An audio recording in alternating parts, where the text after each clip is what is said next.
ईश्वर को प्रणाम और बहुत बहुत धन्यवाद। आज इस वीडियो में हम जानेंगे कि नाग नागिन के रूप बदलने का कुंडलिनी के साथ क्या संबंध है। अक्सर हम अपने बड़े बुजुर्गों से या फिल्मों के माध्यम से या कभी किसी किस्से कहानियों के माध्यम से सुनते आ रहे हैं कि नागिन दिन भर में एक बार अपने रूप अवश्य बदलती है।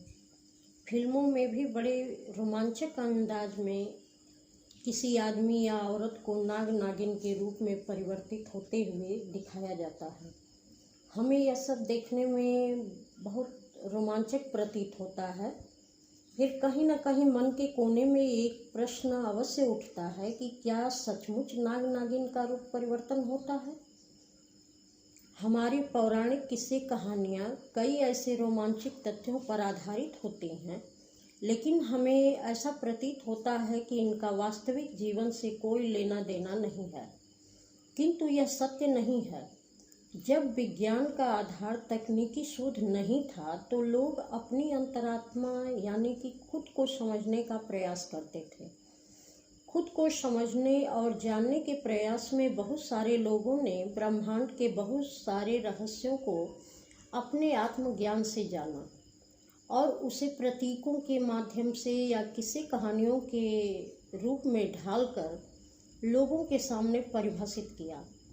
कुछ लोगों को ये किस्से कहानियाँ अंधविश्वास लगती थी, किंतु अगर कोई व्यक्ति कभी अपनी अंतःकरण की गहराई में पहुँच गया तो उसे जो आत्म साक्षात्कार हुआ उससे वह उन किस्से कहानियों के पीछे छिपे हुए रहस्य को समझ पाया, जो अलग अलग प्रतीकों के माध्यम से किस्से कहानियों के रूप में ढाले गए थे।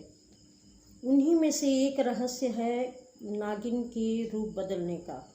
जब कोई व्यक्ति ध्यान की अवस्था में गहरे उतरने लगता है तो उसकी ऊर्जा सभी चक्रों को ऊर्जान्वित करने लगती है, और जब व्यक्ति नियमित रूप से ध्यान करता है तो उसके सभी चक्रों के दोष समाप्त होने लगते हैं, जिससे व्यक्ति के अंतःकरण की शुद्धता दिन प्रतिदिन बढ़ती जाती है। आचरण के शुद्ध होने पर व्यक्ति नकारात्मक विचारों से दूर होने लगता है और सकारात्मक विचार उसकी ऊर्जा को ज़्यादा से ज़्यादा बढ़ाने में मदद करते हैं। जब स्वाभाविक तौर पर शरीर में सकारात्मक विचारों का प्रवाह बढ़ जाता है तो वह ऊर्जा शरीर के सभी स्तर पर स्वाभाविक रूप से प्रवाहित होने लगती है। शरीर के सातों चक्रों से होकर जब यह ऊर्जा सामान्य गति से प्रवाहित होने लगती है तो इस ऊर्जा का वेग इतना तीव्र हो जाता है कि वह कमर के निचले हिस्से के मणिबंध को तोड़ते हुए सिर के पिछले भाग से टकराती है और सिर के अगले हिस्से में दोनों कनपटी से लेते हुए माथे के अगले हिस्से तक एक एक नसों में यह ऊर्जा पहुंचने लगती है। और ऐसा बार बार होने के बाद सिर का अगला हिस्सा सांप के फन जैसे खिलने लगता है। कभी कभी यह घटना किसी के साथ अचानक घटती है और कभी कभी किसी के साथ यह धीरे धीरे घटित होती है, जिसको कहते हैं कुंडलिनी जागरण।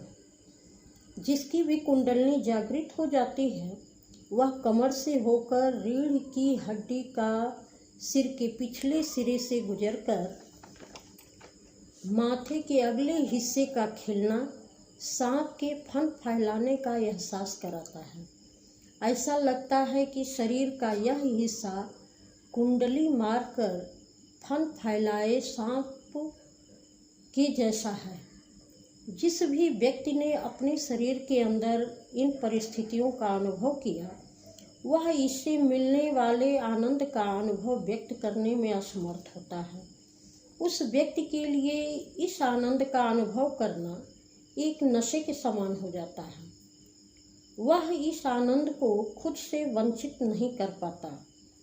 अतः एक निर्धारित समय के साथ यह ऊर्जा सातों चक्रों से एक साथ गुजरकर ऊपर उठती है और वह व्यक्ति गहन आनंद की अवस्था में उतर जाता है। इसके लिए व्यक्ति को बिल्कुल एकांत की आवश्यकता होती है। जब भी उसकी ऊर्जा ऊपर उठती है, न चाहते हुए भी उस व्यक्ति की आंखें बंद होने लगती हैं और उसका शरीर और गर्दन झटके खाने लगते हैं। गर्दन अपने आप मुड़ने लगती है और व्यक्ति को उस समय अपनी इंद्रियों को काबू में रखना मुश्किल होने लगता है और वह व्यक्ति तुरंत किसी एकांत स्थान में चले जाना पसंद करता है और उस समय वह नहीं चाहता कि कोई भी उसकी उस अवस्था को देखे और उसके इस गहन आनंद की अनुभूति में कोई भी विघ्न आए। कुंडलनी की इसी रहस्यमयी अवस्था को नाग नागिन के रूप बदलने की किंवदंती के रूप में परिभाषित किया गया है। अगर मैं आपको नाग नागिन के इस रहस्यमयी रूप को समझाने में सफल हुई तो शायद यह आपके समझ में आ गया होगा कि इसका वास्तविक अर्थ क्या हो सकता है और आप समझ गए होंगे कि अंधविश्वास के पीछे कौन सा रहस्य छिपा होता है। अगर आपको यह वीडियो अच्छी लगी हो तो इस तरह की और भी जानकारियों के लिए मेरे वीडियो को शेयर और सब्सक्राइब कीजिए और कमेंट में अवश्य बताइए कि क्या यह वीडियो आपको अच्छी लगी। धन्यवाद।